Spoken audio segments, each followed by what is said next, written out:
New now at 4, we're getting more legal analysis in the case of a Whitestown homeowner. He's accused of shooting and killing a woman.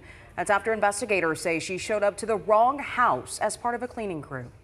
What we're saying is that the stand your ground law does not apply in this case, as Mr. Anderson did not have proper information which would allow him to make the determination that he was reasonable in his actions. That woman was Maria Florinda Rios Perez de Velasquez. Her husband Mauricio was with her at the time and tells Fox 59 that the shooting came out of nowhere. Meanwhile, the suspected shooter, Kurt Anderson, is now charged with voluntary manslaughter. His attorneys claim he was just protecting his home. Fox 59's Russ McQuaid shows us how Anderson's case could open up, that is, a courtroom debate about Indiana's gun laws.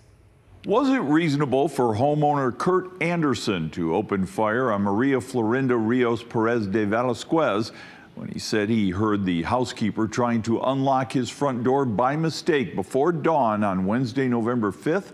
That's the question at the crux of the voluntary manslaughter charge filed against the Whitestown resident. Kurt Anderson told Whitestown detectives he was, quote, terrified before he fired one shot blindly through his closed and bolted front door and fatally wounded Maria, who was contracted to actually clean a developer's subdivision model house next door. From the interview Anderson gave police, quote, Kurt appeared to be emotionally distraught, wrote the detectives. Then, quoting Anderson, when he heard Maria and her husband at his front door, they are going to get in. What am I going to do? I have to do something. Anderson said he feared, quote, they were going to beat him. Kurt confirmed the front door did not open. Kurt described the individuals were thrusting at the front door. Kurt said he didn't announce himself. That's when the one shot was fired and, quote, Kurt stated that after the incident happened, he told his wife to call 911.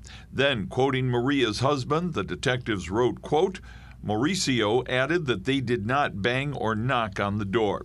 A legal expert says this case may pivot on Anderson's state of mind when he pulled the trigger. It did seem like there was a genuine fear from Mr. Anderson at that time. Indiana's voluntary manslaughter statute charges, quote, a person who knowingly or intentionally kills another human being while acting under sudden heat.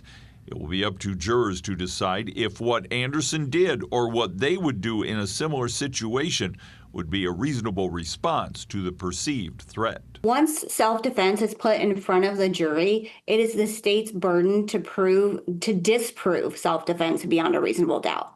So the only thing that the defense has to do is to present it as a reasonable argument. I think that's fair to say. I think that the laws can't account for everything, and this is certainly not something that was considered by the legislature when they made the self-defense statute. Benson Coy adds that Anderson's life experience, even his pre-existing mental health status, may be raised by his attorney to explain to jurors why he was so afraid that morning, even while others would have simply just answered the door. In the studio, Russ McQuaid, Fox 59 News.